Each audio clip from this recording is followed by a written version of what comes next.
Hi everybody, I'm in Mackin Park in Coquitlam in the Millardville neighborhood of Coquitlam in British Columbia, and today is Tuesday, August 13th, 2024. I'm posting these videos as a video journal, as therapy for dealing with the trauma of watching the British Columbia government kill my brother, Paul Kierans. I'm almost 69. Paul was 65. And on February 1st, 2021, his group home, a cult started by two SEX predators, Jean Vanier and Thomas Philippe, created a fraudulent and forged power of attorney or representation agreement, appointing my 81-year-old nun sister of the Sisters of St. Joseph of Sault Ste. Marie as my brother's guardian or substitute decision maker, so that they could give him the COVID-19 shot and do an end run around another sister who lives on Vancouver Island. So when I complained about this fraudulent and forged representation agreement, I know it was a forgery because I taught Paul to print and read the only word that he can print or read, and that is his name, Paul. It took me about a year as a little girl to teach him that. And the signature on this document is a forgery. So when I complained about that, L'Arche's lawyer, Tara Britnall, terminated my visits with Paul. And even though I went to the Supreme Court of Canada twice, I was never able to reinstate the visits, except for a 10-minute telephone call on Friday afternoons. Paul's in our last phone call on April 12th of 2024, Paul said, "Kathleen, take me to a movie." So I'd spent my life growing up with him and then taking him. I took him to Newfoundland twice. I took him to Seattle. I kept him on. For 10 years, I had him at my home 1 or 2 weekends a month. And I took him to the PNE. I was always trying to find interesting places to take him, excursions and activities that we could do together. So he was isolated and locked up by L'Arche for 588 days. We missed 173 scheduled visits. And then, as I said, my last telephone call with him was on April 12th of 2024, and he asked me to take him to a movie. I understand now that the next day, on April 13th of 2024, L'Arche says he had a stroke. I think he must have fallen down and smashed his head, but they didn't tell me until April 15th, although I live a 20-minute cab ride from the hospital where they took him. They wanted to wait for the nun, my 81-year-old nun sister, to fly in from Ontario, 4,000 kilometers away. She didn't arrive till April 15th. When I saw him, he looked almost comatose, but when I said, "Paul, it's Kathleen," I was allowed a 10-minute visit with him. That was the first visit in 588 days. And I said, "Paul, it's Kathleen," and he squeezed my hand like a steel vise, and he didn't let go until they told me to leave. And then the evil nun would only allow 10-minute visits once a day after that. Although I waited out in the hallway for 10 to 12 hours every day that he was there. He was dead. Burnaby Hospital killed him within 10 days. Near the end of the visit, on April 21st at about 6:30, I got a call that the government was doing an investigation into the fraudulent and forged representation agreement. I had given up on asking for that agreement to be set aside. But I discovered that Ottawa had decided that there was enough of a concern about the fraudulent and forged representation agreement that there should be a full-blown investigation done. And I told a judge the next day that there was an investigation, and within 24 hours, Paul was dead. So I believe that my sister instructed the medical staff to kill him so that no one would be able to get an authentic version of his signature or interview him about the fraudulent and forged representation agreement. I don't think the doctor that killed my brother, so what happened was they withdrew all sustenance, water, intravenous, he had a ventilator on. When I first saw him, they took that away. When I got back from court, he was lying on the bed looking dead. He didn't squeeze my hand. He didn't have a ventilator. He didn't have a catheter. And I believe my sister had instructed the medical staff. She had moved him into a room where there were no other patients.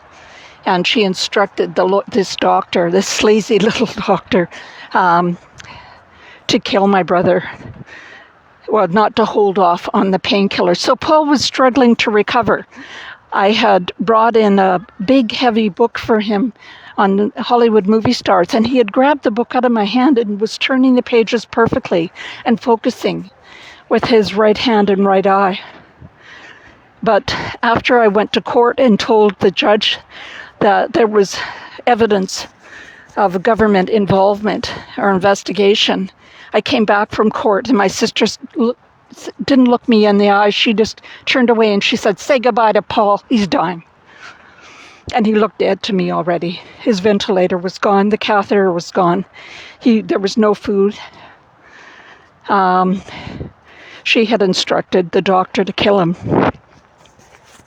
I've made a complaint to the coroner and to the College of Physicians and Surgeons.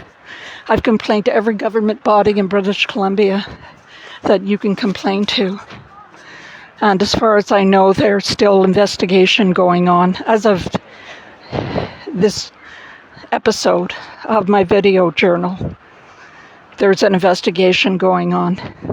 But what I wanted to say to everybody is that the quote from Stephen King, Stephen King, the writer, the mystery writer, he wrote Carrie and Christine and other thrillers. He said, "Murders are like potato chips. You can't stop with just one." So I don't know if most people in Canada and around the world don't realize that Canada changed the law so that it can kill people who are dying. So it pays doctors, regular doctors and doctors and nurses to administer a lethal injection and kill people. At first it was people who were dying and who had a reasonably foreseeable deaths. But then, changing a precedent at the Supreme Court of Canada changed the law so that disabled people who did not have a reasonably foreseeable death could ask to be killed, because it was unfair and discriminatory to disabled people to kill them before their death became reasonably foreseeable. And Canada started paying doctors and nurses to kill. All that's required is the signature of the patient with a witness of 2 medical practitioners, and they don't have to be in the same room, and there doesn't need to be a lawyer. And they can be killed, and their body parts, their organs can be extracted and used. And Canada went crazy with this scheme. And at the last time I checked, they were paying doctors and nurses to kill 20 people a day. And I stopped keeping track at 40,000. And so what that makes doctors, they care. Now they're suggesting to veterans that rather than they get extra services, that they ask to be killed. Canada has sunk to the depths of depravity that any institution, governmental institution, can sink to. And I watched helplessly as my little brother, I knew he was struggling to recover. He was recovering.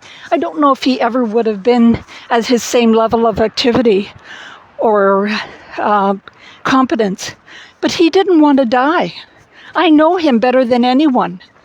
I was trained as a psychologist working with profoundly disabled people, and I grew up with him. I knew him better than anyone. And he wanted to try to live.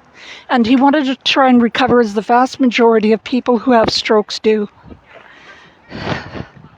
But I'm telling you that these socialist, commie, leftist-leaning, it's a combination of what I believe is that there's a theory now that children don't matter, babies don't matter, the Canadians that live here don't matter. We're all replaceable. And that's why there's these vast swaths of immigration into the United States and Canada. Some illegal, some legal, and many illegal. And they don't like it either.